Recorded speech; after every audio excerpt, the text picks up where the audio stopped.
Hello folks, I'm Dean with Dean's Woodworking.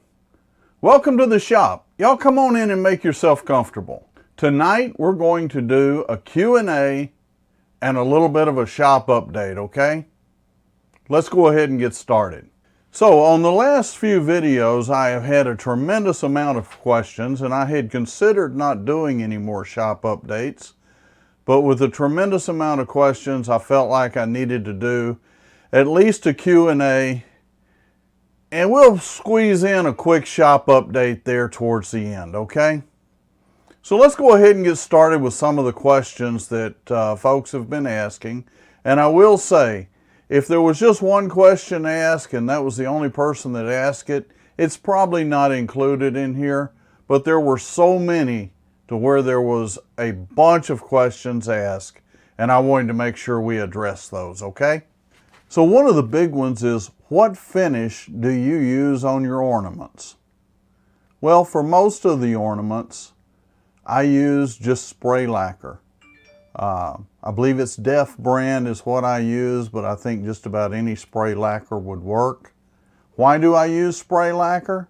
Well, a lot of the ornaments have crevices and curves, and it's not so easy to get into some of the places, and the spray gets there and it just does an overall great job of finishing out the ornaments. It's quick, it's easy.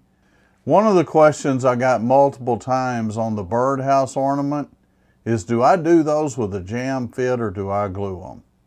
Well, I glue them. If you watched that video, you may remember that I had some problems with the top and it kind of got away from me, flew off the lathe. I left that in that video because I wanted to show you folks how that with just using a few skills that you've learned from other projects, you might be able to save a project. And so we treated that like a box, and I did a jam fit on it, and we finished off the top, and it worked out great. But no, normally I just glue them, and I don't do a jam fit, okay? Another question I got, which surprised me quite a bit, was why don't I include sanding on all of the videos? The ornaments are pretty easy. There's not a lot of sanding there. It's spindle turning. It's done with mostly with a skew or with a spindle gouge, and I keep those sharp, so there's not a lot of sanding.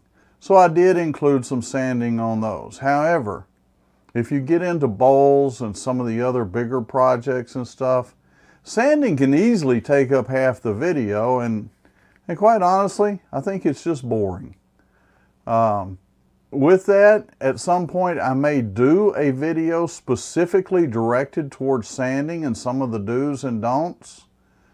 But no, I'm not going to include sanding in every video because as many people as ask about it, I guarantee you there's at least 10 times that many folks that would click off the video and go, come on, really? Give us something that's a little more interesting. The other question that I get constantly, and I do a lot of things with tree limbs, branches, is what size is the branch? Now this kind of catches me a little bit by surprise, but you know, if I told you that a particular branch was 1 15/16, are you going to go out there and look and hunt until you find a branch that's 1 15/16? That'd be kind of ridiculous. And the reality is, you work with what you've got. And the whole idea behind using a branch is simply so that you don't have to go down and spend a whole lot of money on wood, that you can get out in your shop, you have some wood to practice with, the projects are skill builders, and you know, there's no perfection there. It's just make it. Sometimes I leave the bark on, sometimes I take them off. It gives you another project that you can turn on the lathe, and again, it's a skill builder. So just grab a limb, it doesn't matter what size it is. Get out in your shop and have some fun with that. Another question that a lot of folks ask is, where do I get the smocks that I wear? The first ones, the tan ones that I've worn for years, I got at Craft Supplies. And they're a great smock. I have no problem with the smock itself, but one of the problems I did have is I would hold something up, they're tan.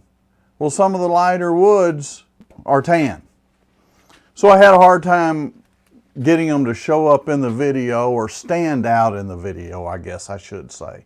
So I switched over to a blue one, and that came from AAW, American Association of Woodturners, and they sell them on their website. So if you're a member, you can go in there and order some. I'm not sure if you can order one if you're not a member, but they do have them on their website. And if you're not a member, you might consider joining. It's a great organization. That's where the smocks come from. And I really enjoy them because, well, myself, I can run out in the shop, I can do something, take the smock off, go back in, and I'm not getting shavings all over my wife's house. It makes for a little more peaceful home, okay? Though probably the most asked question of all was, how much do you sell your ornaments for? I'm not sure that's even fair to tell you, but I will tell you that I've had ornaments that I've sold for as cheap as $5, and I have had ornaments that I sold for as much as $80. So it really depends on the ornament. It depends on your location and where you're at and what the people in your area will pay. Again, I don't know if it's real fair to say, okay, now here is this ornament and I charge X number of dollars for it. Because in your area, that may be way too cheap. Or it could be so expensive that you don't sell one. And neither one of those are fair for you or your customers. Source for fur. So when I did the little gnomes, and by the way, that has turned out to be the most popular video that I've done. So thank you everybody who's watched the gnome video, and I really appreciate you watching. Where do you get the fur? Fur is one of those things, it's just fake fur.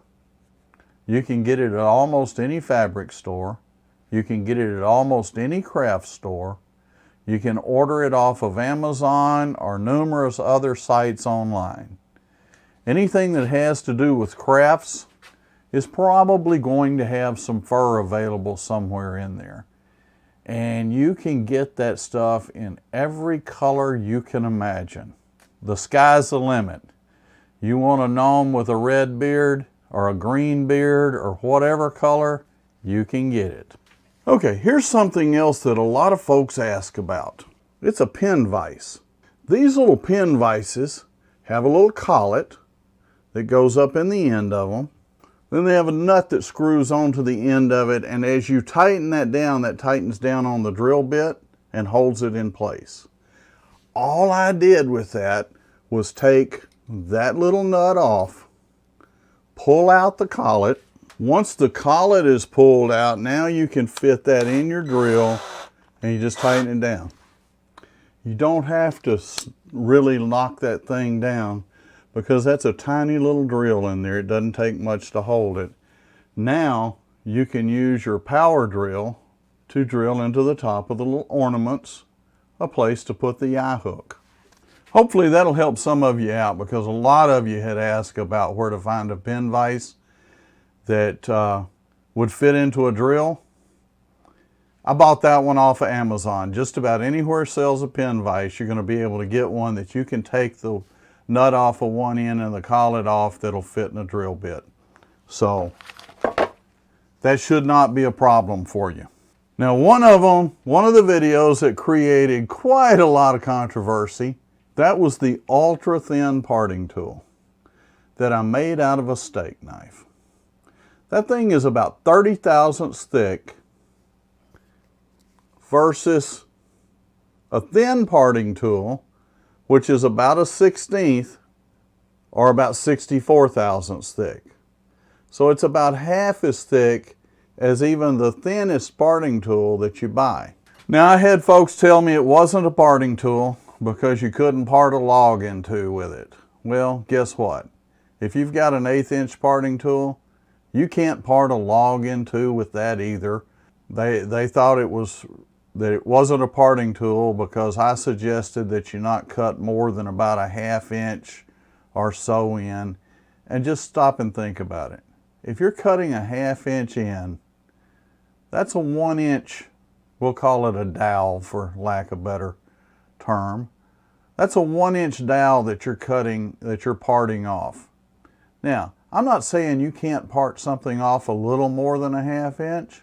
All I'm saying is that we're all responsible for our own safety, and I think that you should err on the side of safety. So I don't usually use that if I'm going to go more than a 1/2 inch in. So some of the comments were, it's not really a parting tool if you can't part off a full-size piece, whatever a full-size piece is. Well, that's kind of like saying a bowl gouge or a 3/8 bowl gouge is not a bowl gouge because it won't take as big a cut as a 3/4 inch bowl gouge. It's a parting tool, folks. It's a tool that I use a tremendous amount, and I thought that you folks might like it. And guess what? The vast majority of folks out there really loved the video, and I got some great feedback from it. So I guess there's always going to be a few of those folks out there that, well, they're going to find a problem with everything. And what I'm going to do is I'm going to continue doing what I do for you folks as long as I've got so many of you that are saying you like what I'm doing. I'm going to stick with it, okay? If I'm not doing what you like, let me know.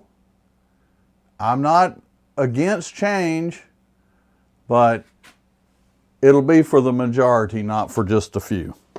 Oh, did I learn a lesson in turning ebony? When I did the hackberry, the spalted hackberry ornament with the ebony finial, I never realized that it was so hard to see that ebony once those darker shavings got down on the bed of the lathe. I'm just here doing my thing, right? So the lesson I learned is, from now on, when I'm doing ebony, I'll put something light underneath the camera so that you get that contrast and you folks can see a little bit better on what I'm doing. And I'm sure we'll have some more projects come up with ebony, but it was a lesson learned. And honestly, folks, as long as we're learning, we're still living. And when we quit learning, well, they'll probably have a party for us and not invite us to it, okay? So let's talk about the shop update. First of all, I haven't had a whole lot of time in the shop with the work schedule being what it is. And I'm in the field more than I've been in 2 years. So I'm not against that because I'm not a big guy for staying in the office. I'd rather be out in the field. I'm liking what I'm doing, but it is taking away a lot of shop time. Not a lot of time to get a lot of extra things done, but I have managed to get out and be able to do, you know, a video every once in a while. I would like to do a couple a week. Reality is, if I can stay with one a week, that's probably the way it's going to be for a little while. We'll just go with that until I can get a little more time to get a few more done, okay? The last shop update I did, I believe, was October the 14th. We had just made 3,000 subscribers. And I got to tell you, I was pretty tickled with that number. I'm even more surprised today than I was when I did the shop update a month ago, because in just a month, we're up about 1,275 subscribers over what we were at that last update. Folks, I can't thank you guys and gals enough for watching the videos, for leaving the comments, because I really appreciate and they help me learn. And some folks are even putting in some tips that may help the rest of you out. And for those folks, thank you. I will always tell you, I only know what I know and you know what you know. And if we can share that, then we all know more, okay? So thank you for the folks that are putting in the tips. Thank you for the folks that are watching, that are subscribing, that are hitting that thumbs up. And for you folks that are sharing the videos on your Facebook pages and other places, thank you so much. All of that comes together to help grow the channel and just deliver more information to more people. If you like what you're seeing, go down and hit the subscribe button. If you want to be notified when I upload a video so you don't miss something that I'm doing, then ring that bell. And if you just want to let me know what you think, good, bad, or ugly, leave me a comment. I really appreciate those. Folks, thanks for watching. Stay safe, stay healthy, and happy turning.